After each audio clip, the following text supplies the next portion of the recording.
पूरब से जब सूरज निकले सिंदूरी घन छाए, पवन के पग में नूपुर बाजे, मयूर मन मेरा गाए, मन मेरा गाए। ओम नमः शिवाय, ओम नमः शिवाय, ओम नमः शिवाय, ओम नमः शिवाय, ओम नमः शिवाय, ओम नमः शिवाय। पुष्प की माला थाल सजाऊं, गंगा जल भर कलश मिलाऊं, नौ ज्योति से दीप जलाऊं, चरणों में नित शीश झुकाऊं, भाव विभोर हो के भक्ति में रोम रोम रंग जाए, मन मेरा गाए। ओम नमः शिवाय, ओम नमः शिवाय, ओम नमः शिवाय, ओम नमः शिवाय, ओम नमः शिवाय, ओम नमः शिवाय। अभयंकर शंकर अविनाशी, मैं तेरे दर्शन की अभिलाषी, जन्मों से पूजा की प्यासी, मुझ पे करना कृपा जराशी, तेरे सिवा मेरे प्राणों को और कोई ना भाए, मन मेरा गाए। ओम नमः शिवाय, ओम नमः शिवाय, ओम नमः शिवाय, ओम नमः शिवाय, ओम नमः शिवाय। जय शिव शंकर। आशुतोष शशांक शेखर चंद्रमौली दिगंबरा, कोटि कोटि प्रणाम शंभो, कोटि नमन दिगंबरा। निर्विकार ओंकार अविनाशी, तुम्ही देवाधिदेव, जगत सर्जक प्रलय करता, शिवं सत्यम सुंदरा। निरंकार स्वरूप कालेश्वर महायोगी सदा, दयानिधि दानीश्वराजे, जटाधर अभयंकरा। आशुतोष शशांक शेखर चंद्रमौली चिदंबरा, कोटि कोटि प्रणाम शंभो, कोटि नमन दिगंबरा। शूलपाणि त्रिशूलधारी, औगणी बागंबरे, जय महेश त्रिलोचनाय, विश्वनाथ विश्वंभरा। आशुतोष शशांक शेखर चंद्रमौली चिदंबरा, कोटि कोटि प्रणाम शंभो, कोटि नमन दिगंबरा। नाथ नागेश्वर हरो हर पाप शाप विशापतम, महादेव महान भोले, सदा शिव शिव शंकरा। आशुतोष शशांक शेखर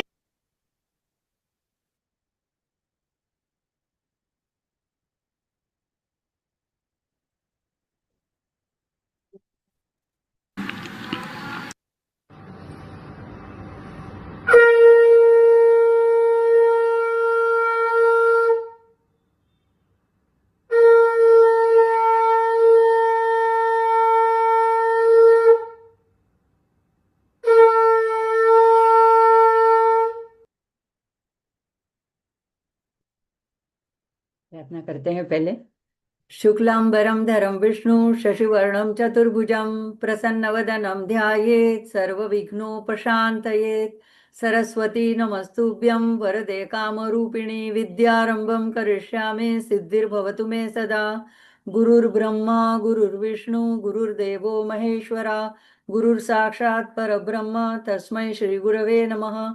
ईश्वरो गुरुरात्मेति मूर्तिभेदविभागिने व्योमवद्व्याप्तदेहाय दक्षिणामूर्तये नमः।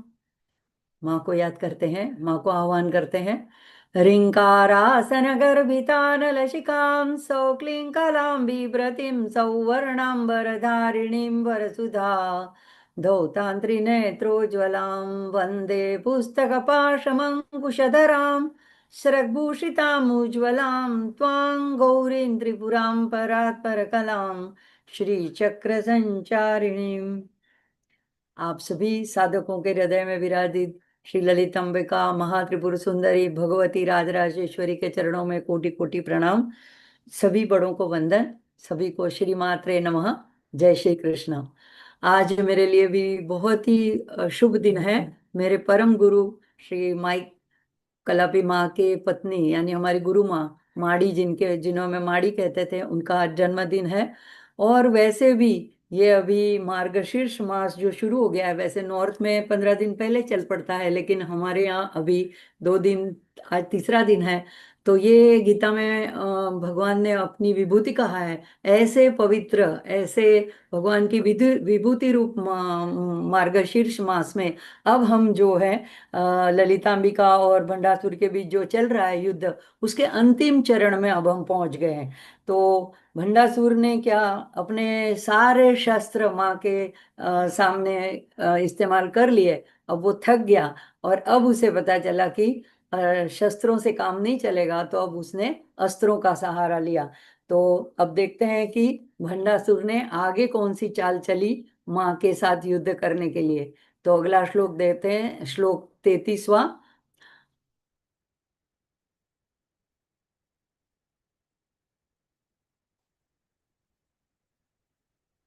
32वां। करांगुली नखोत्पन्न नारायण दशाकृति महापाशुपतास्त्राग्नि निर्दग्धासुर सैनिका। तो यहाँ पे भी इस श्लोक के अंदर 2 चरण है और 2 नाम है। तो पहला नाम आता है माँ का मंत्र रूप नाम आता है करांगुली नखोत्पन्न नारायण दशाकृति। देखते हैं इसका अर्थ क्या है। करांगुली नखोत्पन्न, माँ के हाथों की, करों की, कर यानी हाथ की उंगलियां, 10 उंगलियां जो है उनसे उत्पन्न हुए क्या, नारायण यानी भगवान महाविष्णु के दशाकृति, 10 अवतार। सामान्य अर्थ यही है 10 अवतार। मत्स्य कूर्म वारा नरसिंह वामन परशुराम श्रीराम श्री कृष्ण बुद्ध और कल्कि। अब ललितोपाख्यान में बुद्ध की जगह बलराम दिया हुआ है, भागवत वगैरह में बुद्ध दिया है। अर्थ क्या होता है, माँ जिन्होंने अपनी हाथों की 10 उंगलियों से नारायण के 10 अवतार प्रकट किए। और मंत्र बनेगा ओम लगा करके, ओम करांगुली नखोत्पन्न नारायण दशाकृत्ये नमः। तो ये देखते हैं चित्र के द्वारा। ये नारा करांगुली नखोत्पन्न नारायण दशाकृति, तो जैसे सहजता से, बहुत आयास के बिना माँ ने अपनी 10 उंगलियों के नाखूनों से ऐसे 10 अवतार प्रकट किए, जिसे हम देख सकते हैं नारायण के 10 अवतार। अब इसका क्या अर्थ, गूढ़ार्थ क्या होता है। तो पहले तो यह है कि भंडासुर अब बहुत क्रोधित हो गया, तो उसने क्या किया, अब जो अस्त्र छोड़ा, तो उसके अस्त्र का नाम था सर्वासुर नामक अस्त्र। सर्वासुर नामक अस्त्र। इससे क्या हुआ, तो जो पूर्व कल्पों में जो नारायण के द्वारा जिनका वध किया गया था, ऐसे जो असुर थे, उनको उसने उस अस्त्र के द्वारा पुनर्जीवित किया। तो जैसे रावण है, हिरण्य है, हिरण्याक्ष है, तो ये सारे पुनर्जीवित होकर के वहां युद्ध भूमि में लड़ने के लिए आ गए। तो माँ ने क्या किया, अब माँ ने कुछ नहीं किया, अपनी हाथों की करंगुलियों की सिर्फ नाखूनों से ही सहजता से, बड़ी सरलता से, बिना किसी प्रयास से विष्णु के पालन करता महाविष्णु के 10 अवतारों को प्रकट कर दिया। तो अब ये इन अंगुलियों में कौन सी उंगली से कौन सा अवतार प्रकट हुआ, तो यहाँ के दाहिने हाथ के अंगूठे से सबसे पहले मत्स्य अवतार, उसके बाद में कूर्मा अवतार, इस तरह से पूरा वर्णन ललितोपाख्यान में विस्तृत वर्णन दिया गया है। अब सबसे पहले जो शक्तिशाली नारायण ने क्या किया, तो माँ की दाहिने हाथ की अंगूठे की उंगली के अंगूठे में से, नाखून में से अपने आप को मत्स्य का आकार उन्होंने ग्रहण कर लिया। और इसी तरह जो दूसरा दाहिने हाथ की पहली तर्जनी थी, वहां से कूर्मा अवतार आया। तो ये सब अवतार आने के साथ क्या हुआ, तो देखो जैसे बंडासुर ने क्या किया, अब आर्णव अस्त्र छोड़ा। आर्णव अस्त्र यानी भयंकर पानी, यानी इतना समुद्र का, अर्णव यानी समुद्र, तो समुद्र का जल जैसे आता है ऐसा बड़ा भारी पानी का सैलाब एक पूर आ गया। तो सारी शक्ति सेना जैसे डूबने लगी। तो माँ ने उसके सामने क्या कहा, क्या किया, तो अपनी दाहिने हाथ की उंगली के नाखून से कूर्मा अवतार प्रकट किया। तो वो कूर्मा अवतार ने, जैसे कूर्मा अवतार में महाविष्णु ने पृथ्वी को डूबने से बचाया था और उसको आधार दिया था, उसी तरह से यहाँ पे देखते हैं हम चित्र के द्वारा कि किस तरह से भंडासुर ने एक अस्त्र छोड़ा, आरणव अस्त्र का प्रयोग किया, और किस तरह से माँ ने एक दाहिने हाथ की तर्जनी से कूर्मा अवतार का प्रागट्य किया। तो इस तरह से जैसे जैसे भंडासुर अपने एक एक असुरों को प्रकट करता गया, उस तरह से माँ ने सहजता से अपने नाखून, उंगली के नाखूनों से उसका प्रतिकार करते हुए सामने महाविष्णु के ऐसे अवतारों को प्रकट कर दिया।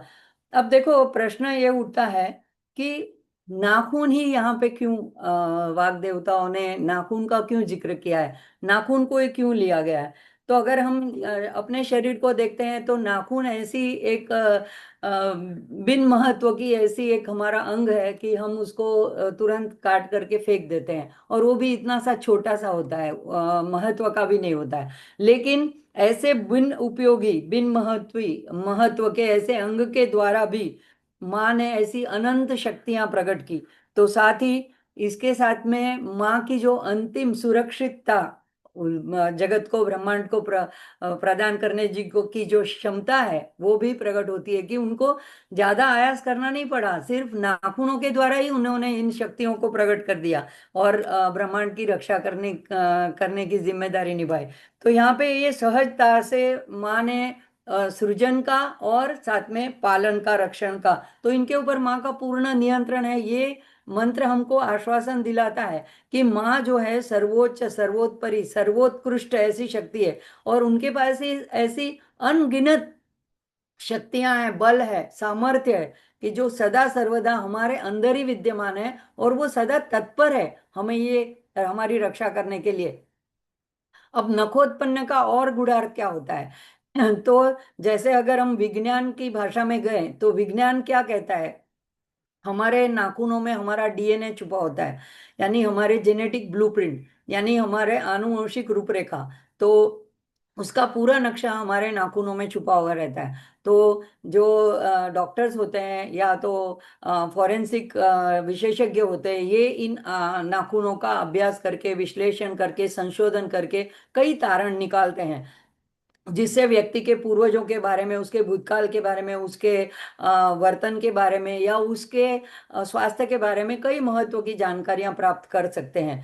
तो यहाँ पे तो माँ का विग्रह तो दिव्य है, तो माँ के नाखूनों में तो पूरे ब्रह्मांड की ब्लूप्रिंट छुपी हुई है। यानी अब तक के जितने अवतार हुए हैं या हमारी भी क्रमबद्ध जितनी विकास यात्रा हुई है आज तक की, वो सारा ब्लूप्रिंट माँ का, हमारा माँ के नाखूनों में छुपा हुआ है।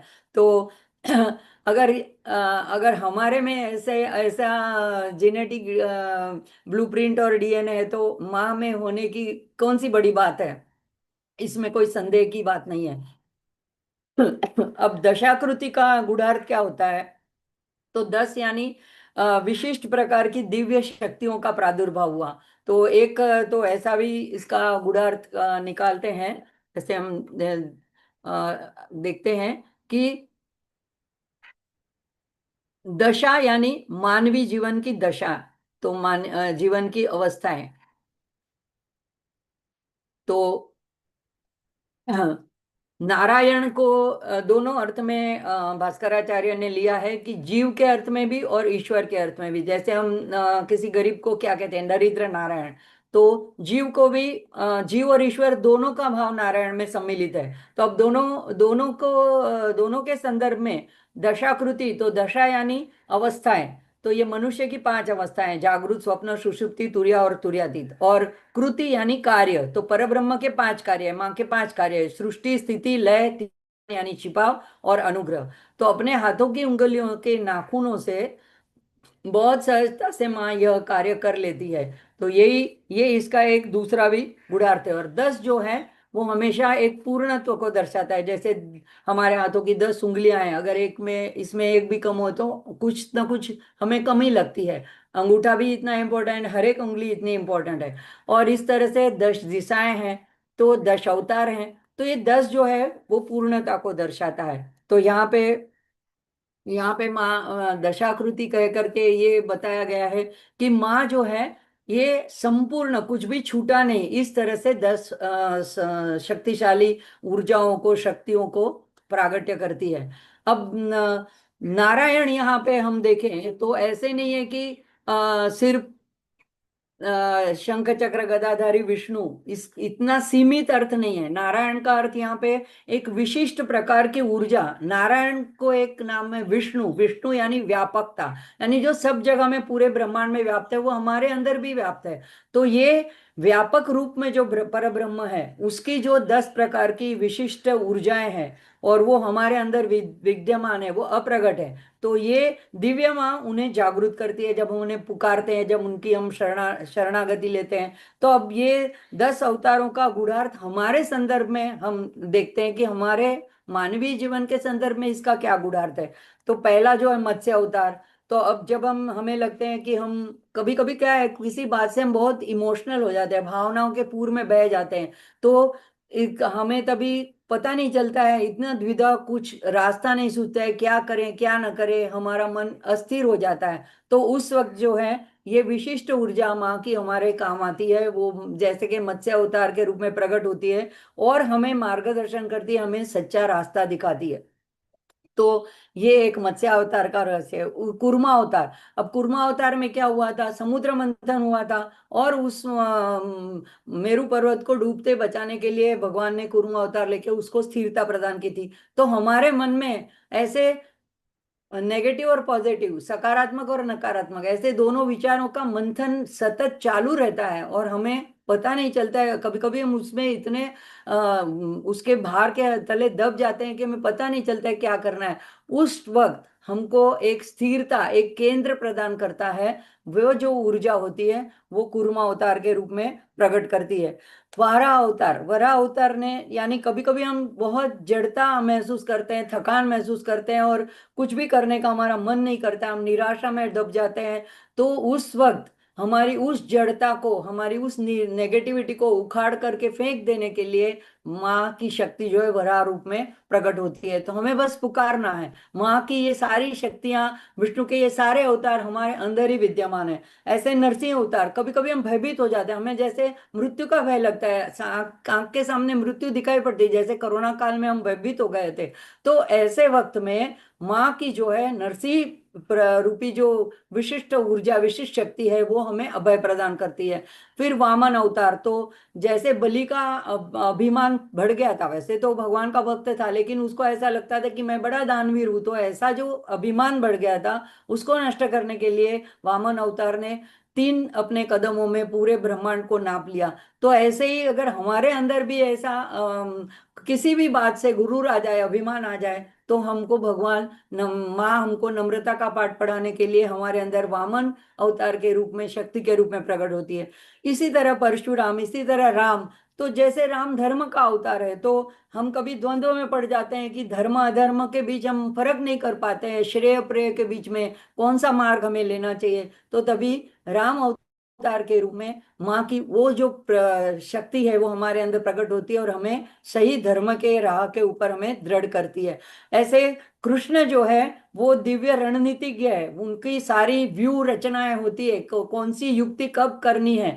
तो वहां पे ये भी हमको जीवन में सीखना जरूरी होता है। तो कभी कभी जब हमारा मोह बढ़ जाता है, हम शोकग्रस्त हो जाते हैं, मोहग्रस्त हो जाते हैं, जैसे अर्जुन की तरह विषाद में डूब जाते हैं, तो तब हम हमारे अंदर की जो ये शक्ति है वो माँ का ये जो अवतार है कृष्ण अवतार के रूप में हमें वो गाइड करती है, हमारा मार्गदर्शन करती है, हमारी गुरु बन जाती है और हमें शरणागति सिखाती है और साथ में वो दिव्य प्रेम करना भी सिखाती है। तो दिव्य रणनीति के रूप में, दिव्य प्रेम के रूप में, दिव्य गुरु के रूप में ये शक्ति हमारे अंदर काम करती है। बलराम या कभी बुद्ध दोनों जगह ये उल्लेख आता है। तो अगर ये अवतार जो है ये मन में बहुत कोलाहल है, अशांत हो गया मन, तो तब हमें शांति की जरूरत है, एकाग्रता की जरूरत है, फोकस करने की जरूरत है। और उस वक्त हमको यह इस अवतार की जो शक्ति है वो हमारे अंदर माँ प्रकट करती है और हमारा मन धीरे धीरे शांत होने लगता है, एकाग्र होने लगता है। कल की अवतार अभी हुआ नहीं, लेकिन अगर कल के अवतार की बात करें तो जब पापाचार अपने चरम सीमा पे पहुंच जाता है, अत्याचार चरम शिखर पे पहुंच जाता है, तब माँ जो है एक अग्नि के रूप में, रूपांतरण के रूप में अंदर प्रकट होती है और पूरा चेंज कर देती है। और उसके बाद में सतयुग का शुरुआत होती है, उसका प्रारंभ होता है। तो हम ऐसे कहते हैं कि अभी कली का प्रभाव है, लेकिन मैंने नर्मदा परिक्रमा में नर्मदा किनारे पे देखा था कि वहां पे ये कली का प्रभाव नहीं है। वहां पे जिन संत मुनि साधु जनों ने आराधना की है, देवताओं ने जितना तप किया है, तो उस भूमि में, उसके आसपास बसे लोगों में, उनके जगहों में अभी भी सतयुग जैसे प्रवर्तमान है। वो लोग अभी भी वहां पे जितने परिक्रमावासी निकलते हैं उनकी मैया के रूप में ही पूजा करते हैं, उनका सारा ख्याल रखते हैं, उनका आदर सत्कार करते हैं, उनसे जो बन पड़ता है वो मदद करते हैं। तो ये सभी प्रकार की विशिष्ट शक्तियां हमारे अंदर भी डीएनए में अंतर्निहित है। और जब हम देवी माँ के शरण लेते हैं तो क्रमिक रूप में, एक साथ में नहीं आती, क्रमिक रूप में जिस वक्त जो भाव हमारे अंदर आता है और उसको लड़ने के लिए जिस शक्ति की हमें आवश्यकता होती है वो माँ प्रकट करती है। तो नर यानी जीव और आयन यानी एक पथ, ऐसे भी इसका एक अर्थ होता है। तो हमारी विकास की यात्रा में नारायण का एक अर्थ होता है हमारी विकास की यात्रा।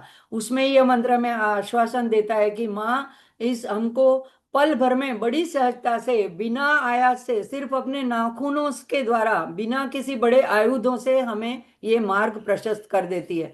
तो भास्कर राय भी उनकी टीका में हमने देखा कि उन्होंने 10 कृत्यों की बात करी, तो उन सबको भी माँ सहजता से कर देती है।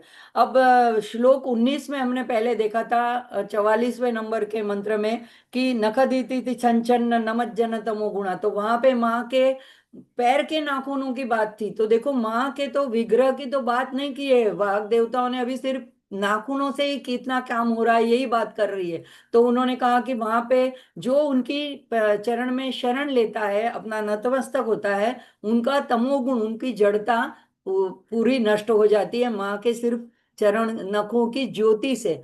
तो वहां पे पैरों के नखों की, उंगलियों के नखों की बात थी, यहाँ पे हाथ के नखों की, उंगलियों के नखों की बात है।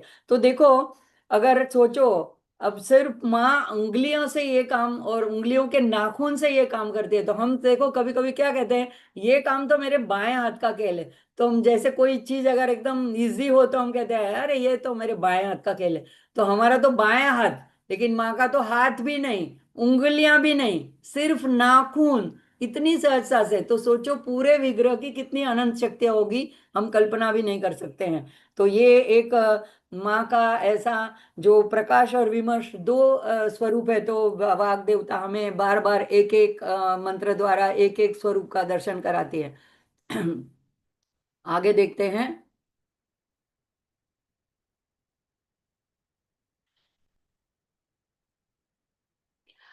महापाशुपतास्त्राग्नि निर्दग्धा, हवि निर्दग्धा सूर सैनिका, ऐसे संधि है। मैंने वो सूर सैनिका यानी देवताओं के सैनिक का नहीं दग्धन होता है, इसलिए संधि विच्छेद की है असुर सैनिका, लेकिन पूरा जो शब्द बनता है नीचे जैसे दिया है, निर्दग्धासुर सैनिका, महापाशुपतास्त्र अग्नि, महापाशुपत्र अस्त्र की अग्नि से निर्दग्धा जलकर राख हो गए असुर सैनिका, भंडासुर की सेना के सारे सैनिक। तो अर्थ क्या हुआ, माँ जिन्होंने महापाशुपत अस्त्र की भयंकर अग्नि द्वारा दैत्यों की सारी सेना के सभी सैनिकों को भस्म कर दिया। अब चित्र के द्वारा देखते हैं, ऐसे माँ ने पाशुपस्त्र अस्त्र छोड़ा है। तो अब इसका अर्थ क्या हुआ, तो देखो, महाभारत में कथा आती है, अर्जुन जो है वो इंद्र उसके पिता है, और उन्होंने अर्जुन को युद्ध में सारे कौरवों का मुकाबला करने के लिए सारे अस्त्र वस्त्र अस्त्र शस्त्र देने देने का वचन दिया, लेकिन उन्होंने एक शर्त रखी थी कि तुमको पहले शिव जी को प्रसन्न करना होगा। साथ में श्री कृष्ण ने भी उनको सलाह दी कि तुम्हें शिव जी की तपस्या करके उनसे दिव्य अस्त्र मांगने चाहिए।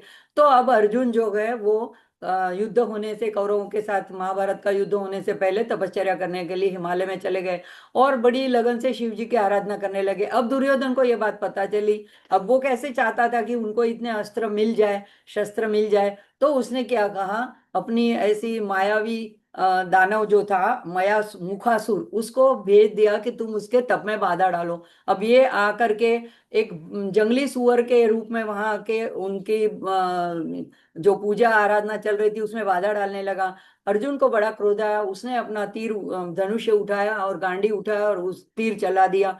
अब उसी वक्त जब पता चला शिव जी को कि ये मेरा भक्त मेरी आराधना कर रहा है और यहाँ पे ऐसा एक आसुर उसको उसमें बाधा डालने के लिए आ रहा है, तो भगवान ने एक शिकारी का वेश लेकर के, किरात का वेश लेकर के वहां पे प्रकट हुए, और उन्होंने भी उसी वक्त वो जब हमला करने जा रहा था उन्होंने भी एक तीर चलाया। अब वो सुअर तो मर गया। अब दोनों में इस बात में बहस छिड़ गई। अर्जुन कहता है ये कैसे सहन कर सकता है कि उसका तीर चला और वो असुर वो मुखासुर सुअर के रूप में जो था वो नहीं मरा, तो उसने कहा ये मेरे ही बाण से मरा है। और किरात के वेश में जो शिवजी थे वो कहने लगे नहीं नहीं ये मेरे बाण से मरा है। अब दोनों में इतनी बहस छिड़ गई कि हाथापाई तक बात आ गई, तो लड़ाई छिड़ गई। अब दोनों ने अपने अपने अस्त्र शस्त्र एक दूसरे के सामने प्रयोग किए। देखो गीता में अर्जुन को भी भगवान ने विभूति कहा है, वो भी बड़ा शक्तिशाली महाधनुर्धर था, लेकिन तो वो मानव के रूप में था, उसके सारे तरकश में से सारे तीर खत्म हो गए। अब उसने तलवार निकाली तो तलवार भी किरात के सिर के ऊपर लगाने से वो भी टुकड़े टुकड़े हो गए। तो अब वो मतलब हताश निराश हो गया और इतना थक भी गया कि बेहोश होके गिर गया। अब उसको जब थोड़ा होश आया तो उसको याद आया कि शिव जी की आराधना करूं, मुझे यही उसमें से बचा सकते हैं। तो उसने मानसिक पूजा करी और शिव जी को एक मानसिक एक माला अर्पण करी, और जब उसने आंखें खोल करके ऊपर देखा तो वही माला किरात के मुगट के ऊपर थी। अब ये आश्चर्यचकित हो गया, तब उसकी समझ में आया कि ये स्वयं शिवजी यहाँ पे प्रकट हुए। तो वो गदगद हो गया, प्रसन्न होकर उनके चरणों में गिर गया, गिर पड़ा, और भगवान बड़े प्रसन्न हुए। उन्होंने कहा फाल्गुन तुमसे मैं प्रसन्न हूँ क्योंकि तुम्हारे पराक्रम का कोई मुकाबला नहीं कर सकता, और तुम में हे निष्पाप तुम्हारा बल और पराक्रम जो है वो लगभग मेरे समान है, तो मैं तुम्हें एक अमोघ अस्त्र प्रदान करता हूँ। तो माँ पार्वती के साथ उसको दर्शन दिए असली रूप में और उसको पाशुपत्र का आशीर्वाद दिया। तो यहाँ पे ये ऐसा अस्त्र है कि जिसका कोई विरोध नहीं किया जा सकता। ऐसे 6 अस्त्र है, जैसे ब्रह्मास्त्र है तो इस नारायण अस्त्र है, तो उसका विरोध नहीं हो सकता, उसको रोका नहीं जाता। वो जो जब एक बार छोड़ा जाता है तो विनाश करके ही रहता है। तो ये ऐसा अस्त्र जो है महापाशुपतास्त्र, वो शिव जी के पास है, और शिव और शक्ति एक है तो आदि शक्ति के भी पास है। तो उन्होंने असुर की सेना की पूरी शिविर को ये अस्त्र चला करके उनके सारे सैनिक, उनके सेनापति, उनके भाई बंधु पुत्र सबको खत्म कर दिया। अब सिर्फ वो अकेला बच गया और उसका शून्य नगर बच गया। तो गुणार्थ क्या है, तो लिंग पुराण में बताते कि पाशुपत एक दिव्य अनुष्ठान भी है। देखो यहाँ पे जितने मंत्र है तो ये एक कथा भी बताते हैं, साथ में एक मंत्र का भी विधान है। तो उसके जो ये ऐसा है कि बंधनों से मुक्ति दिलाने वाला है।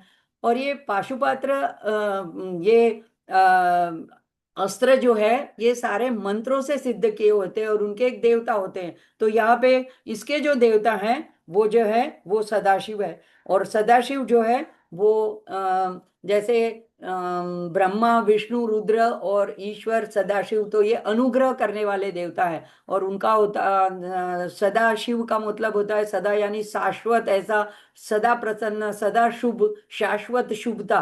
तो ये भगवान शिव के एक दिव्य स्वरूप का ये मंत्र है। और वो एक साथ में उसका 6 अक्षरों वाला मंत्र है। अभी हमको लगता है कि यह मंत्र तो हम जानते हैं, क्या मंत्र है? ओम नमः शिवाय। नमः शिवाय ये पंचाक्षरी मंत्र है, वो शिव जी के लिए प्रयुक्त होता है। लेकिन जब ओम लगता है, तो वैसे बहुत सारे मंत्रों में आगे ओम लगता है, लेकिन यहाँ स्पेसिफिकली जब ओम नमः शिवाय बोला जाता है, तो ये सदाशिव को हम उसकी आराधना करते हैं। ये उनका मंत्र है, पाशुपत मंत्र है। तो यहाँ पे ये षडाक्षर मंत्र है। और ये जो है ओम जो है अ उ म, तो ये सृष्टि, स्थिति, पालन और संहार, इन शक्तियों के साथ ये नमः शिवाय। तो ये ऐसा एक भगवान का सर्वोच्च स्थिति, शाश्वत आनंद की, सदाशिव यानी ऐसा एक स्वरूप भगवान का। तो ये 5 मुख वाले शिव के रूप में पूजित होते हैं, ईशान, तत्पुरुष, अघोर, वामदेव और सद्योजात। तो ये अस्त्र जो है हमको द्वैत से अद्वैत की तरफ मानसिक हमारी प्रगति कराता है। तो ये मंत्र के रूप में जब हम ये ओम नमः शिवाय ऐसा जाप करते हैं, तो मन की रूपांतरण कैसे होगा? अभ्यास से, मनन से। तो हम सतत जब प्रगति करते हैं, जब अभ्यास करते हैं, तो हमारी अभ्यास के ऊपर ये प्रगति निर्भर करती है। और शत्रु शिविर यानी द्वैत से उत्पन्न जो अज्ञान था, उसका पूरा नाश ये निरंतर अभ्यास से द्वैत से अद्वैत में बदल जाता है। तो जैसे संत वगैरह होते हैं, वो कैसे ईश्वर स्वरूप हो जाते हैं, जब वो उनका द्वैत भाव मिट जाता है, तो हम अपने गुरु को ईश्वर समान मानते हैं। तो अब पशु यानी बद्ध जीव, और पशुपति यानी जो उसे हमको छुड़ाने वाले हैं, हमारे जो पूर्व संस्कार होते हैं, हमारे जो गुण कर्म होते हैं, जिसके वजह से हम बद्ध बद्ध हैं, तो उनसे हमको छुड़ाने वाले पशुपति, और उनका ये अस्त्र या उनका मंत्र। तो हमारे शास्त्रों में 3 मार्ग बताए। एक तो पहला भक्ति मार्ग, जैसे गीता में बताया है, तो पूजा अर्चा के संबंध में है, जिससे हमारी थोड़ी चित्त शुद्धि होती है। दूसरा बाद में बताया है कर्मयोग, तो धर्म का पालन करना है, हमारी ड्यूटी जो है, हमारी जो फर्ज है, जिम्मेदारी है, वो हमें निभाना है। तो उसके द्वारा हमारे चित्त को शुद्ध करना है। तो ये तीसरा जो है ज्ञान मार्ग, उसके लिए निरंतर क्या है, चित्त शुद्ध होने के बाद में हमें आत्मविचार करना है, मैं कौन हूं, मेरा क्या उद्देश्य है, मेरा लक्ष्य क्या है। तो ये जो आत्मचिंतन करना होता है, उसके लिए ये मंत्र है, पाशुपत मंत्र, इस ज्ञान मार्ग के पहलू के लिए। तो जिसका अर्थ है कि हमारे भीतर के पशु को कैसे हम नष्ट कर सकते हैं, तो सिर्फ ज्ञान के द्वारा हम नष्ट कर सकते हैं। नहीं तो भक्ति करते हैं तो थोड़ी देर के लिए हमारा मन अच्छा रहता है, जब तक हम कुछ कथा वगैरह सुनते हैं तब तक भी अच्छा रहता है, लेकिन फिर से वो ज्ञान दृढ़ नहीं होता है। तो ज्ञान दृढ़ होने के लिए हमें ऐसे मंत्र की जरूरत होती है। तो ऐसे ये जो मंत्र है, इसके फायदे क्या हैं? तो आसुरी सेनाओं के इस अस्त्र से जो एक तरफ से माँ उसको जला रही है, तो साथ में यहाँ पे ये सदाशिव का मंत्र है, पाशुपतास्त्र। तो इसका मतलब ये क्या हुआ कि दूसरी तरफ से ये अनुग्रह की वर्षा कर रही है, दोनों कार्य एक साथ हो रहे हैं। तो हमारे लिए क्या फायदे है? तो हमारे लिए, जैसे हम दोनों चीजों में हमें भेद करना होता है, शाश्वत क्या है, अशाश्वत क्या है, नित्य क्या है, अनित्य क्या है, सत्य क्या है, असत्य क्या है। तो ये मंत्र के द्वारा, ये अस्त्र के द्वारा हमें इन दोनों में फर्क पता चल जाता है। ऐसी जो समझ होती है, ऐसी जो बुद्धि होती है, वो माँ हमें प्रदान करती है, ऐसा विवेक हमें प्रदान करती है। तो ये हमें क्या फिर पता चलता है कि हम ऐसे अल्प बुद्धि, एक ऐसे सामान्य ऐसे व्यक्ति नहीं है, हम माँ के पुत्र हैं, तो हम, हमारे में भी वही तत्व है, तो हम आत्मस्वरूप है। ये वाला ज्ञान जो है वो हमारे बुद्धि में प्रकट होता है। और केवल आत्मा नित्य है, अपरिवर्तनशील है, अविनाशी है, जबकि सारी और सारी चीजें विनाशी है, नाशवंत है, दुखालय है। तो ये विवेक हमारे लिए बहुत जरूरी है, क्योंकि हम देह से जुड़े हैं, देहासक्ति है। तो नित्य अनित्य विवेक जो है, ये हमको इस आसक्ति से मुक्त करता है, और हमें अशाश्वतता को हम जान लेते हैं, तो हम फिर शाश्वती की ओर बढ़ते हैं। तो नित्य अनित्य वस्तु के लक्षण क्या है, ये अगर हमें पता चल जाए तो भी हम उससे मुक्त हो सकते हैं। तो शास्त्र में इसके 3 लक्षण बताए। एक तो दुख हेतुत्वम, दुख हेतुत्वम यानी तुम कितना भी कोई भी चीज प्राप्त कर लो, अंत में वो दुखदाई होता है। तो ये इसमें लिप्त होने से हमको पीड़ा ही मिलती है, क्योंकि एक तो पहले उसको संजो के रखने का एक भय होता है, फिर अगर हमारे से खो जाए या हमारे से नष्ट हो जाए तो उसको भी, वो भी हमको, ये वो वस्तु हो या प्रियजन हो, तो वो पीड़ा देते हैं। तो दुख का कारण दुखत्वम, वो पूर्ण सुख देने वाला नहीं होता है। दूसरा होता है अतृप्तिकरत्वम, यानी कितना भी हम प्राप्त कर ले जगत में से, कितना भी पद पैसा स्वजन कोई भी चीज हासिल कर ले, कभी हमें तृप्ति नहीं देता है। पूर्ण संतोष पूर्ण समाधान उससे हमें प्राप्त नहीं होता है। अपूर्णता का भाव सदा बना रहता है। और एक बंधकत्वम, यानी ये हमें बंधन करता है। तो ये बंधन व्यक्तियों का हो सकता है, वस्तुओं का, रिश्तेदारों का हो सकता है, किसी व्यसन का हो सकता है। तो किसी बात को हम छोड़ नहीं सकते, लेट गो नहीं कर सकते हैं। तो ये सभी हमारी आत्मज्ञान की साधना में बाधक है। और ये इसके लिए हमको ये ज्ञान विवेक की महान अग्नि की जरूरत है, और वो अज्ञान को पूर्णतः जलाकर भस्म करता है ये महापाशुपात अस्त्र जो माँ के हाथ में है, जो हमें अभय देता है। तो ये तंत्र में इसको एक महापाशुपात पाशुपत विद्या भी कहते हैं और मंत्र भी कहते हैं। देखो, विद्या जो है वो ज्ञान देती है, और ज्ञान देने के बाद ज्ञान को दृढ़ करने के लिए मंत्र का जाप करना होता है। तो ज्ञान भी है और विद्या भी है और मंत्र भी है। तो इसलिए हर एक विद्या के साथ एक मंत्र होता है, तो एक दूसरे के पूरक होते हैं। तो अब श्री विद्या है तो उसके साथ उसके पंचदशी और षोडशी ये सब मंत्र उसके साथ जुड़े हैं। तो इसलिए योग्य गुरु से दीक्षा लेना आवश्यक है। लेकिन सबसे बढ़िया बात क्या है, ये जो ललिता सहस्त्र नाम है, जिसको रहस्य नाम स्तोत्र, उसका सच्चा नाम रहस्य नाम स्तोत्र है।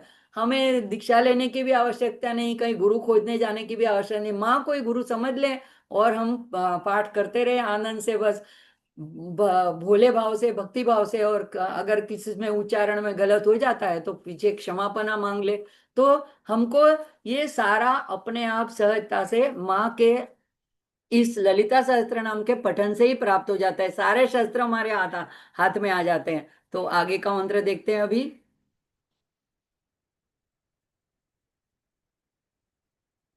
ये जैसे मैंने देखा, महापाशुपत अस्त्र का अग्न होता है आत्म अनात्म विवेक, या तो नित्य अनित्य विवेक। तो ये विवेक जो जागृत करता है उसी को गूढ़ार्थ है कि वो महापाशुपत अस्त्र है। अब उसका ये मंत्र है षडाक्षरी मंत्र, ओम नमः शिवाय। ये सदाशिव का मंत्र है जो पंचकृत्यों में अनुग्रह के देवता है। अब अगला श्लोक देखते हैं। कामेश्वरास्त्र निर्दग्ध सवंडासुर शून्य का ब्रह्मोपेंद्र महेंद्रादि देव संस्तुत वैभवा। तो अब जो है इसमें भी 2 चरण है और 2 मंत्र है। कामेश्वरास्त्र निर्दग्ध सबंडासुर शून्य का, एक एक अक्षर का, एक एक शब्द का अर्थ देखते हैं। कामेश्वरास्त्र, कामेश्वर का अस्त्र, कामेश्वर के अस्त्र द्वारा, निर्दग्ध जलाकर भस्म किया, सबंडासुर शून्य का, स यानी सहित, मंडासुर और उसका शून्यक नगर, उन दोनों को जला के भस्म कर दिया। अर्थ क्या हुआ, माँ जिन्होंने कामेश्वरास्त्र द्वारा भंडासुर को उसके शून्यक नगर सहित जलाकर भस्म कर दिया। और मंत्र बनेगा ओम कामेश्वरास्त्र निर्दग्ध सबंडासुर शून्य काय नमः। ये जो मंत्र में हम बोलती हूँ, ये नामावली में ऐसे अर्चना करते वक्त इन इन ऐसे मंत्रों के द्वारा भगवान को कुछ ना कुछ अर्पित किया जाता है। जैसे कुमकुम अर्पित किया या पुष्प अर्पित किया, तो श्री यंत्र के ऊपर ऐसे। और अगर किसी एक श्लोक को लेके, एक मंत्र को लेके हमको 108 बार पठन करना होता है, तो इस तरह से ओम लगा के चतुर्थी विभक्ति में नमः लगा करके उसको मंत्र रूप में हम उसको पारायण कर सकते हैं, उसकी माला जप सकते हैं। तो कामेश्वरास्त्र निर्दग्ध सबंडासुर शून्य का देखते हैं।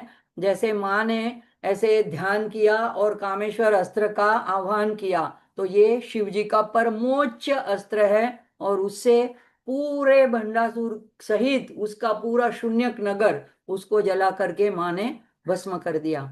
तो अब देखते हैं सामान्य अर्थ तो देखा हमने। अब देखो, पिछले नाम में महापाशुपतास्त्र की बात थी, और इसमें अभी उससे भी भयंकर, उससे भी सर्वोच्च ऐसे कामेश्वरास्त्र की बात है।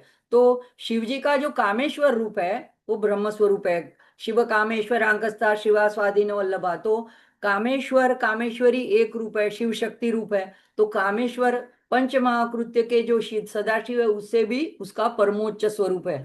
तो ये यहाँ पे ये चेतना का सर्वोच्च स्वरूप है। और उसका अर्थ है, कामेश्वर का अर्थ क्या है?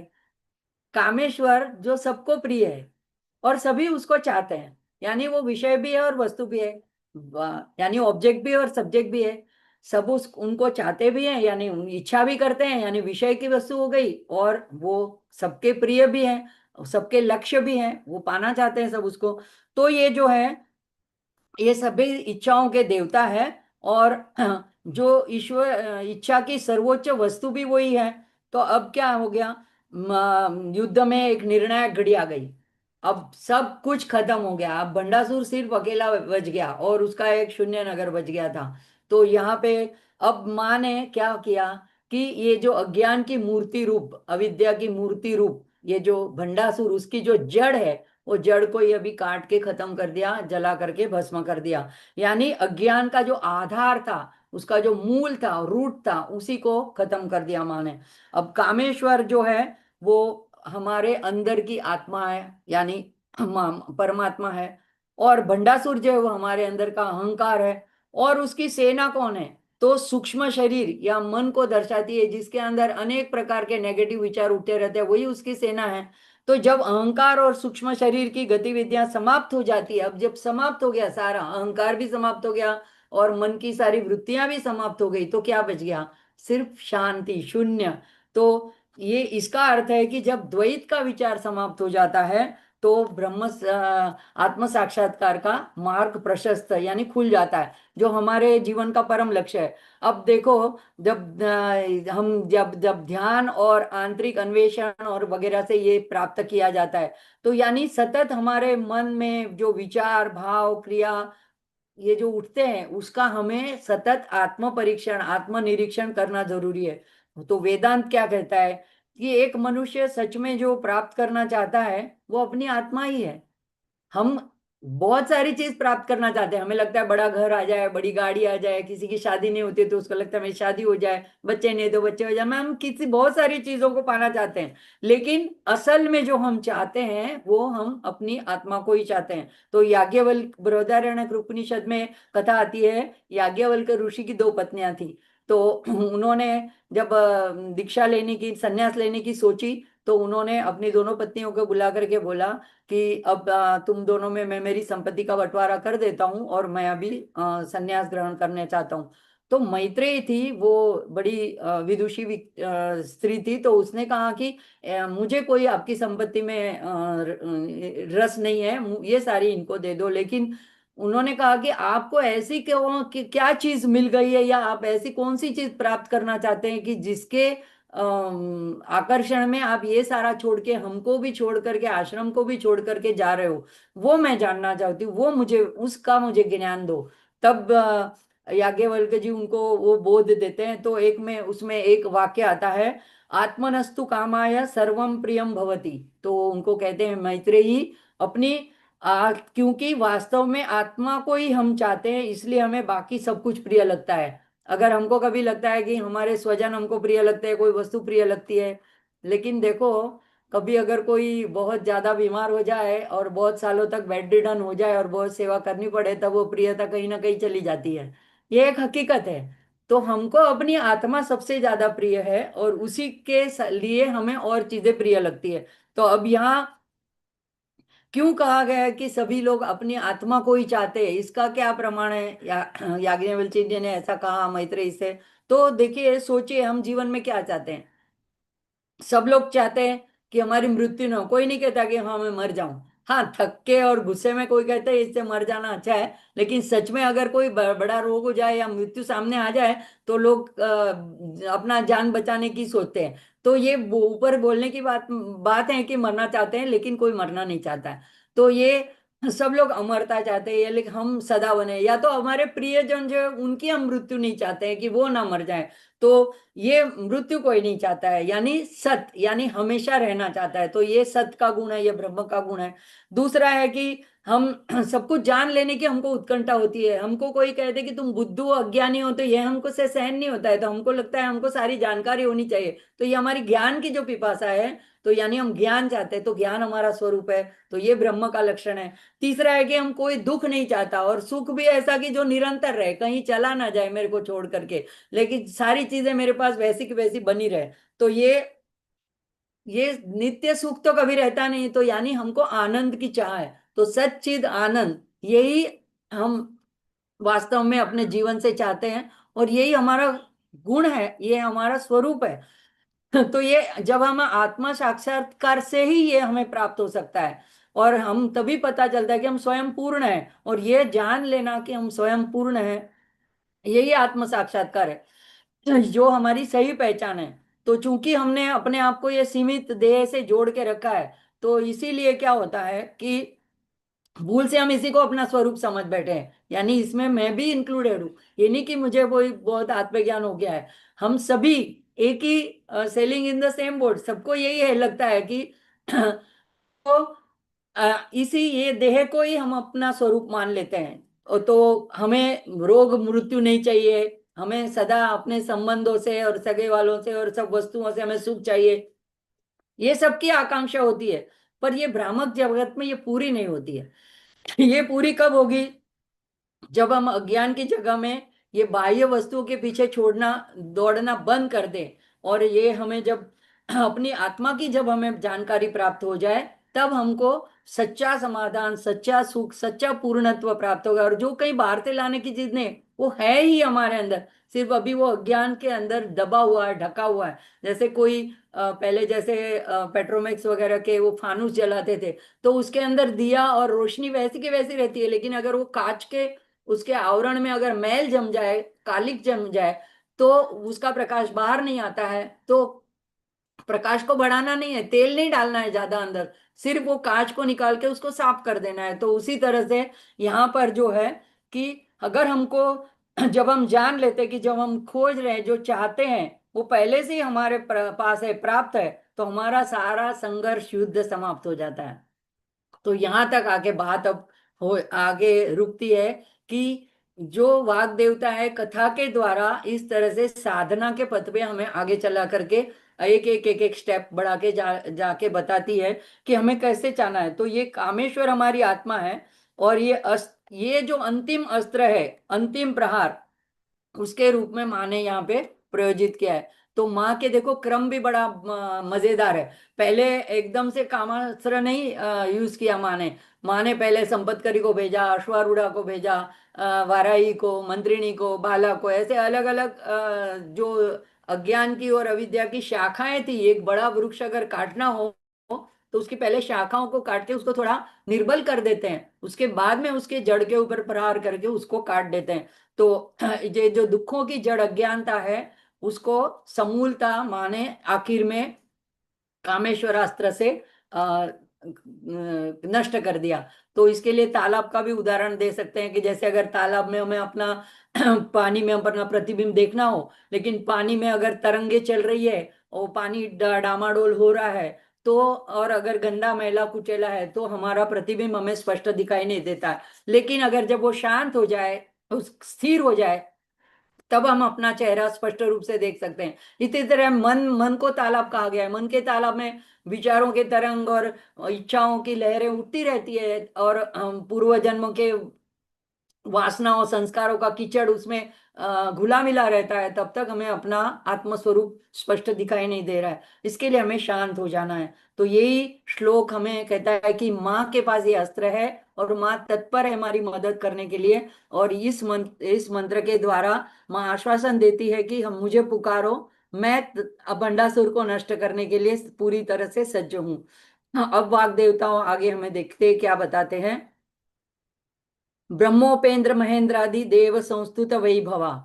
तो ब्रह्मा, ब्रह्म और उपेंद्र, ब्रह्मा विष्णु, महेंद्र शिव आदि देवगण द्वारा संस्तुत वैभवा, जिनकी सर्व प्रकार से संस्तुत यानी स्तुति, प्रशंसा और वैभव का गान किया गया। तो इन सारे देवताओं द्वारा, ब्रह्मा विष्णु शिवगण द्वारा, देवगण द्वारा, जिनकी सर्व प्रकार से स्तुति और वैभव का गान किया गया, ऐसी माँ को नमन है। ओम ब्रह्मोपेंद्र महेंद्रादि देव संस्तुत वैभवाय नमः। अब क्यों उन्होंने गान किया? तो पहले तो उन्होंने क्यों उनकी प्रार्थना की थी, जब कि हमको भंडासुर से छुड़ाए, तो जैसे हमको पहले अपने अंदर के अज्ञान को नष्ट करने के लिए पहले हमें प्रार्थना करनी है। तो उन्होंने जब ऐसे प्रार्थना करी तो चिदग्नि कुंड से माँ का प्रागट्य हुआ था। देखते हैं सभी भंडासुर से निपटने के लिए शिव जी के नेतृत्व में सभी देवताओं ने मिलकर यज्ञ किया था, और उस चिदग्नि कुंड से माँ ललितांबिका का प्रादुर्भाव हुआ था। और अब जा करके जब युद्ध समाप्त हो गया, भंडासुर का वध हो गया, शून्य शहर उसका नगर भी जल गया, तब भंडासुर के वध के बाद अब सभी देवता इंद्र आदि आभारवश होकर के स्तुति कर रहे हैं। अब इसका भी बड़ा गहन अर्थ है। हमें लगता है कि अच्छा ये नाम हो गया, अभी सब देवताओं ने स्तुति कर ली। तो वैभवा, तो यहाँ पे इन उपेंद्र शब्द आया है, तो विष्णु के लिए विष्णु सहस्त्र नाम में भी ये नाम आता है। उपेंद्र क्यों कहा जाता है विष्णु को? क्योंकि ये अदिति के पुत्र के रूप में वामन के अवतार में अवतीर्ण हुए थे और इंद्र से छोटे थे। इंद्र के छोटे भाई होने की वजह से उपेंद्र कहे जाते हैं। तो यहाँ पे ब्रह्मा, उपेंद्र और महेंद्र आदि, तो ये सारे त्रिदेव जो हैं उनके द्वारा और सारे देवतागण के द्वारा उनकी स्तुति की जा रही है। अभी वैभवा, वैभवा के बड़ा गूढ़ार्थ है। सर्वव्यापकता, सर्वज्ञता, अनंतता, ये सारा वैभव में है। तो माँ का ये वैभव है कि माँ सर्वज्ञ है, माँ सर्वव्यापक है, माँ अनंत है। और संस्तुत, संस्तुत के भी दो अर्थ है। एक तो सामान्य अर्थ है स्तुति प्रशंसा, जैसे हम जानते हैं, लेकिन अच्छी तरह से, और स्तुत यानी आत्मज्ञान की स्पष्ट समझ, आत्मज्ञान की पूरी हमारे में सीधा अनुभव करना, उसको भी संस्तुत कहते हैं। तो ये जो माँ जो सर्वव्यापक है, ब्रह्म है, इसके लिए उनका अस्तित्व जो है बाहर भी है और अंदर भी है, हमारे अंदर भी है और ब्रह्मांड में व्याप्त भी है। तो यह अनुभव सभी देवताओं ने माँ के इस अद्वितीय पराक्रम के बाद ये सब जान लिया, और तभी उन्होंने प्रसन्न होकर के प्रशंसा करनी शुरू करी, क्योंकि वो आभारवश थे कि आपने हमें ये ज्ञान दिया। तो ये सिर्फ बाहरी लड़ाई और युद्ध का वर्णन वहां तक सीमित नहीं है, कथा के द्वारा उसका गुणार्थ है कि आत्मज्ञान अंदर हो जाता है कि हाँ, हम भी वही अंश है, सर्वव्यापक के अंश है। तो ये उन लोगों ने अनुभव किया और इसीलिए उन्होंने स्तुति गान किया। तो ये एक प्रत्यक्ष अनुभव को दर्शाता है। तो ये मंत्र जो है हमारी दिव्यता का जागरण करता है, और यह जान लेना कि हम स्वयं वो ब्रह्म है, अहम ब्रह्मास्मि जैसे शास्त्र कहते हैं। तो हम बुद्धि से तो समझते हैं, लेकिन फिर हमें प्रश्न आता है कि अगर हम ब्रह्म है, हम भगवान से अलग नहीं है, तो फिर हमें पूजा प्रार्थना करने की क्या जरूरत है? हम तो खुद ही ब्रह्म है। लेकिन बोल लेना अलग बात है, अनुभूति अलग बात है। तो ये गीता में भी देखो, भगवान अर्जुन को समझाते हैं तो 18वें अध्याय तक क्या बताते हैं? पहले तो भक्ति योग ज्ञान की बात कर दी थी, तो 12वें अध्याय तक, 6 से 12, 7 से 12 में। फिर वापस क्यों भक्ति की बात 18वें अध्याय में करी? तो पराभक्ति की बात है। तो जब भी ज्ञान हो जाता है उसके बाद में भी भक्ति करनी जरूरी है। तो यहाँ पे संत जन होते हैं, ज्ञानी होते हैं, वो ज्ञान होने के बाद में भी उपासना करते हैं। नहीं तो यहाँ पे ललिता सहस्त्र नाम खत्म हो गया, अभी आगे कुछ करने की जरूरत नहीं है ना। अब पता चल गया माँ के पास कौन से अस्त्र है, हमने क्या क्या करना है, अब और आगे जानने की क्या जरूरत है? तो ये ज्ञानोत्तर भक्ति की बात है। तो जब पराभक्ति जिसको कहते हैं, तो हम जब हमें ज्ञान हो जाता है तो हम अपना प्रेम दर्शाने के लिए, माँ के तरफ हमारी श्रद्धा दर्शाने के लिए हम अपनी भक्ति करते। कोई कंपलसरी नहीं करता है हमको, हमें अंदर से ही इतना आनंद प्राप्त होना चाहिए कि हमको लगता है कि नहीं, एक रिचुअल्स नहीं है कि हाँ चलो अभी अरे शुक्रवार है, चलो आज तो मुझे बोलना ही पड़ेगा, ऐसे नहीं। माँ के प्रति प्रेम दर्शाने के लिए हमें माँ की भक्ति करनी है। तो गीता में 4 प्रकार के भक्त बताए। तो यहाँ पे आर्त, अर्थार्थी, जिज्ञासु और ज्ञानी। लेकिन महत्व किसको दिया भगवान ने? ज्ञानी भक्त को, कि वो मेरा हृदय है, वो मेरा स्वरूप है। तो भगवान सभी को उदारावई से करके सबको श्रेष्ठ मानते हैं, सबको अपने भक्त मानते हैं, लेकिन उनके हृदय में कौन बसता है? तो ज्ञानी भक्त।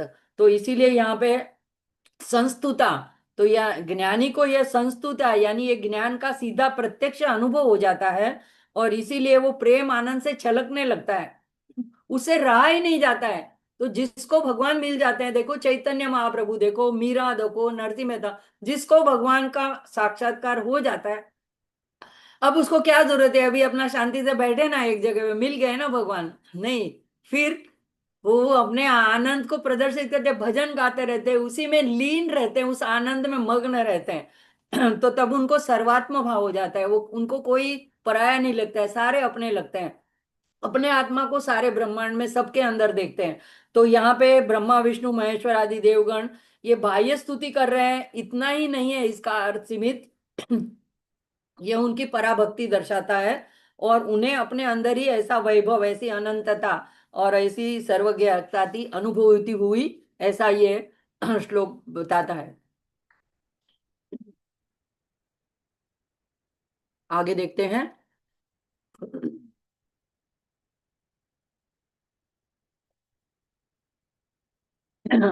34वां श्लोक, हर नेत्राग्नि संदग्ध काम संजीवन औषधि। तो ये श्रीमद् भागवत कूटे स्वरूप मुख पंकजा, तो दो चरण है, दो नाम है। हर नेत्राग्नि संदग्ध काम संजीवन औषधि पहला जो मंत्र है, पहला नाम है। हर नेत्राग्नि, शिव जी के नेत्रों की अग्नि संदग्ध, उसे अग्नि से दग्ध होकर जलकर भस्मे हुए काम यानी मनमत कामदेव, उसको संजीवनी औषधि के रूप में, संजीवनी प्रदान करने वाली औषधि दवाई के रूप में माँ यहाँ प्रस्तुत है। तो अर्थ है कि माँ जिन्होंने शिव जी के तीसरे नेत्र की अग्नि द्वारा भस्म हुए कामदेव को पुनः सजीवन किया। और मंत्र यहाँ पे ओम रह गया है, ओम हर नेत्राग्नि संदग्ध काम संजीवन औषधिये औषधिये नमः। तो अब इसमें एक कथा देखते हैं संजीवनी बूटी की। संजीवनी, यहाँ पे माँ को संजीवनी औषधि का उपमा दी गई है। तो इसकी कथा कहाँ का आती है? संजीवनी का हमको रामायण में उल्लेख आता है कि लक्ष्मण जब मूर्छित हो गए थे, तो हनुमान जी संजीवनी बूटी, जड़ी बूटी लेने के लिए गए, द्रोणागिरी गिरी पर्वत को ही उठा करके लेके आए, और तब उन्होंने लक्ष्मण जी की जान बचाई। दूसरा संजीवनी का उल्लेख आता है महाभारत में। जैसे परीक्षित को श्रृंगी ऋषि का जो शमीक ऋषि के पुत्र थे, उन्होंने श्राप दे दिया कि 7 दिन में तुम्हारा सर्पदंश से मृत्यु होगा। तो ये जब समाचार फैल जाता है, तो तभी उनको बताने के लिए कश्यप ऋषि जो होते हैं, उनके पास ये विद्या होती है, तो वो चल पड़ते हैं कि नहीं, इतने अच्छे राजा हैं, उनको मुझे बचाना चाहिए। तो वो अपनी, अभी किसी कथा में ऐसे कि जैसे संजीवनी एक शीशी में लेकर के चले गए, या अपनी विद्या को लेकर के चले, तो एक रूपक रूप में है। तो आए, और जब रास्ते में तक्षक ने देखा, जब जाना, तक्षक ही डंसने जाने वाला था, तो उसने उनको रोका एक ब्राह्मण के वेश में आकर के कि आप कहाँ जा रहे हो? उन्होंने कहा मैं अपने राजा को बचाने के लिए जा रहा हूँ, मेरे पास ये संजीवनी बूटी है। तो उन्होंने कहा मैं नहीं मानता हूँ। तो वो पहचान जाते हैं, तो कहते तुम तक्षक नाग हो और तुम ही डंसने जा रहे हो, लेकिन मैं उनको मरने नहीं दूंगा। मेरे पास ऐसी संजीवनी है। तो उन्होंने कहा मैं मान नहीं सकता। तो तक्षक नाग ने क्या किया, एक फुटकार लगाई, तो एक बड़ा पेड़ था हरा भरा, वो तरह तुरंत जल के भस्म हो गया। बोला बताओ अभी तुम्हारी विद्या। कश्यप ऋषि ने अपनी विद्या के मंत्र के प्रभाव से देखा, तो फिर से हरा भरा सजीवन हो गया। अब तक्षक थोड़ा चौंक गया। अब उसने कहा लगा कि इस तरह से तो नहीं मानेंगे। तो उन्होंने कहा अगर राजा के पास जाओगे तो ज्यादा से ज्यादा क्या मिलेगा? तब क्या था, ऋषि मुनियों को राजा उनके निर्वाह के लिए, उनके आश्रम चलाने के लिए उनका सारा भार देखते थे, उनको कुछ इनाम में, बदले में पैसे वगैरह देते थे। तो ये कथा है। तो उन्होंने बोला कि वो कितने देंगे? ज्यादा से ज्यादा मैं तुमको और भी बहुत ज्यादा से ज्यादा पैसे दे सकता हूँ, ऐसे करके उन्होंने उसको जाने से रोक लिया। तो ये बताता है कि यहाँ पे संजीवनी विद्या वहां पे भी थी। ऐसे संजीवनी विद्या शुक्राचार्य जी के पास भी थी, कि जो राक्षस लोग मर जाते थे तो उन मंत्र करके उनको फिर से सजीवन कर देते थे। तो यहाँ पे माँ को जो है ये अब शिव जी की तपस्या का भंग करके उनकी माँ के पार्वती के प्रति प्रेम भावना जगाने के लिए कामदेव ने ये तो उनको नियुक्त किया गया था। अभी बेचारे का वैसे तो कोई कसूर नहीं था, पर देवताओं के कार्य करने के लिए आया था। पर वहां शिव जी के त्रिनेत्र की तीसरे नेत्र की अग्नि की ज्वाला से भस्म हो गया। तो बाद में रति देव को वसंत ऋतुराज जो उनके कामदेव के मित्र थे, उन्होंने भी कहा कि आप माँ ललिता की प्रार्थना करो, उनकी आराधना करो, वो उनको फिर से जीवतदान दे सकती है। तो रति देवी ने भी प्रार्थना की, और अब जब पूरा युद्ध समाप्त हो गया तो सारे देवताओं ने, ब्रह्मा जी ने भी प्रार्थना करी कि लोगों में परस्पर प्रेम भाव बढ़े, इसलिए आप कामदेव को फिर से सजीवन करो। तो वहां पे माँ अपने, अब देखो माँ ने क्या किया। जैसे हमने देखा कि गणेश का श्री गणेश का प्रादुर्भाव कैसे होता, सिर्फ एक दृष्टिपात से। तो माँ को कोई ऐसे मंत्र बोलने की या कुछ जड़ी बूटी लाने की जरूरत नहीं थी। माँ ने एक प्रेम भरी नजर से देखा होगा, करुणा भरी नजर से। तो बस कामदेव के लिए वही एक संजीवनी औषधि की रूप में हो गया, माँ हो गई, और वो पुनर्जीवन उनका हो गया। तो हर यानी जो है वो सबको हरने वाले विरक्त है, और काम यानी जो इच्छाओं को जला देते हैं। तो अब माँ ने उन हरण करने वाले हर को अपनी ओर आकर्षित कर लिया, तो वो कामेश्वर बन गए। और उनकी क्रोधाग्नि भरी आंखें थी, वो माँ को देखते ही वो एक संजीवनी बन गई, तो ऐसा भी एक अर्थ निकल सकता है। और वो काम को पुनर्जीवन मिला। तो माँ ऐसी संजीवनी है जो अज्ञानी को शिव तक ले जाती है, और शिव से मिलाने के लिए उसमें बीच में जो कुछ बाधाएं आती है, इच्छाएं वगैरह आती है, उस कामनाओं को जला करके उनके मूल को खत्म कर देती है। तो कहा जाता है कि अगर शिव रूठे तो गुरु बचा लेता है, गुरु त्राता है, ऐसा मंत्र, ऐसा श्लोक आता है। लेकिन अगर जो शिव गुरु रूठे तो कोई नहीं बचा सकता। तो यहाँ पे हम देखते हैं कि शिव कामदेव पर गुस्सा हो गए थे। तो जैसे एक पिता गुस्सा हो जाता है तो माँ आकर के बच्चे को बचा लेती है, कुछ ना कुछ अपने पल्लू के पीछे छुपा लेती है। इस तरह से यहाँ पे माँ का मातृत्व ऐसा प्रेम दिखता है कि शिव के क्रोध से वो जो जल गए थे तो उनका पुनर्जीवन किया। लेकिन वो पुनर्जीवन किया यानी क्या, तो पहले वो अहंकार से भरा था, पहले उसको अभिमान था। जैसे ब्रह्मा जी ने उसको श्राप दिया था, क्यों श्राप दिया था, क्योंकि ब्रह्मा जी के ऊपर भी उसने ये अस्त्र चलाए थे। ये स्टोरी हमने पहले देखी थी। तो वो अभिमान युक्त जो था कि मैं किसी को भी मोहित कर सकता हूँ, वो नष्ट करने के लिए, वो अहंकार नष्ट करने के लिए उसको जला के भस्म किया। तो शिव जी ने उसका अहंकार नष्ट किया और शक्ति ने उसको पुनर्जीवन दिया। तब उसको अशरीरी बनाया, यानी अनंग बनाया। तो जो पहले शरीर युक्त था, अभिमान युक्त था, उसको अभी निराभिमानी। तो मनमथ एक देवी का, जो जितने भक्त हैं दुर्वासा आदि, लोपामुद्रा, अगस्त्य, उसमें मनमथ का भी नाम है। हमने माँ के जब देखा था चिंतामणि गृह में, और उसके पहले श्रीनगर में, तो मनमथ का भी वहां पे उल्लेख आता है। वो भी वहां बैठ के माँ की आराधना करते हैं। तो अब उसका नया जीवन हुआ, पुनर्जीवन हुआ। तो ये अभी बिना अहंकार के, बिना अभिमान के। तो ये इस तरह से माँ ने उसके ऊपर कृपा करी। ये नहीं कि शिव जी ने एक निर्णय लिया तो उसको अपोज करके माँ ने दूसरा निर्णय लिया, ऐसी बात नहीं है। तो ये एक दूसरे की कृपा है और अनुकंपा है, और एक दोनों एक स्वरूपी है। तो इस तरह से जब अविद्या का, मनमत का दहन यानी अविद्या का नाश, और उसका पुनरुत्थान यानी विद्या। तो पहले उनका जो मन में जो अहंकार समाहित था कि मैं सब कुछ कर सकता हूँ, ये उसको नष्ट करके अभी उसको फिर से जब पुनर्जीवित किया तो अशरीरी किया। तो ये हमको कैसे लागू पड़ता है कि जैसे हम पहले ब्रह्म स्वरूप है, तो हम देहधारी नहीं है, अस्य शरीरी है। लेकिन जब अज्ञान के वश हमको देह धारण करके आना पड़ता है, और जब हमारे में फिर से ज्ञान प्रकट होता है, अज्ञान दूर होता है, तो देह रहते हुए हम शरीर ही नहीं रहते, हम ब्रह्म के साथ एकाकार हो जाते हैं। तो यही नाम हमारे आज्ञा चक्र की शक्ति का भी द्योतक है। तो यहाँ पे हमारे में भी त्रिनेत्र है। तो वहीं से हमको शिव जी या तो प्रत्यक्ष या तो अप्रत्यक्ष किसी ऋषि मुनि या किसी गुरु के द्वारा आज्ञा प्रदान करते हैं, और हमारे अंदर की जो गलत कामनाएं, इच्छाएं, काम का नाश यानी गलत इच्छाओं का, भौतिक इच्छाओं का नाश करके हमें आत्म साक्षात्कार के मार्ग के ऊपर आगे ले चलते हैं। तो यहाँ पे ईड़ा और पिंगला दोनों का मिलन होता है सुषुम्ना में। ईड़ा पिंगला को ये समझ लो कि हमारी जीवात्मा और आत्मा है, और जो सुषुम्ना है उसको ब्रह्म नाड़ी कहते हैं। तो उसका ब्रह्म के साथ जब मिलन होता है तो तभी हम कुंडलिनी जो है उसका मार्ग प्रशस्त होता है, आगे चलती है। तो इसी तरह यहाँ पे बंडासुर के साथ जो युद्ध का जो विवरण चल रहा था अब तक का, तो ये इस श्लोक के साथ यहाँ पे समाप्त होता है।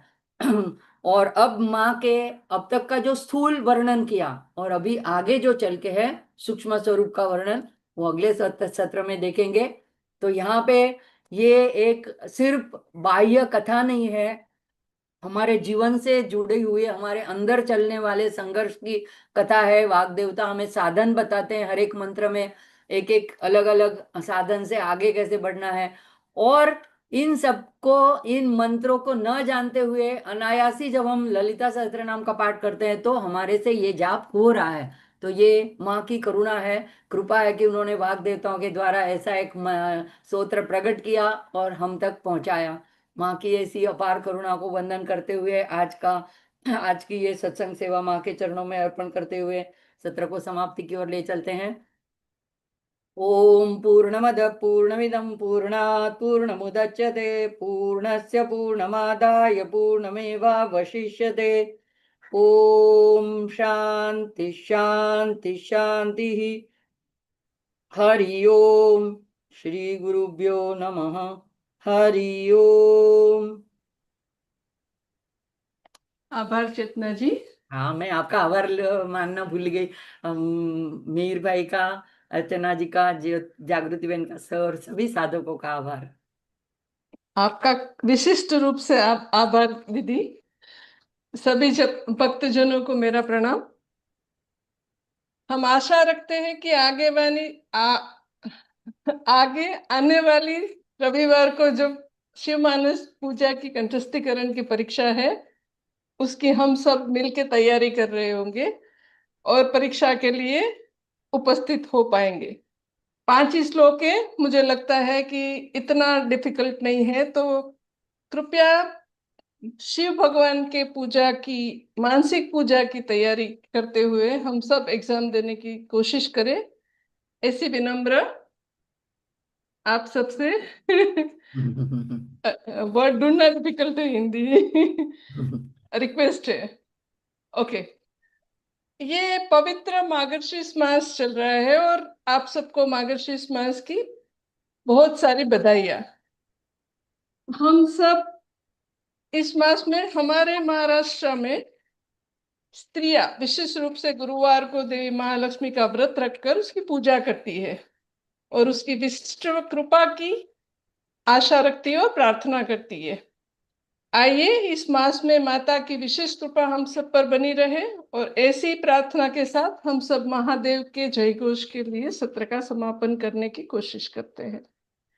आइए सब मिलके जय घोष करते हैं।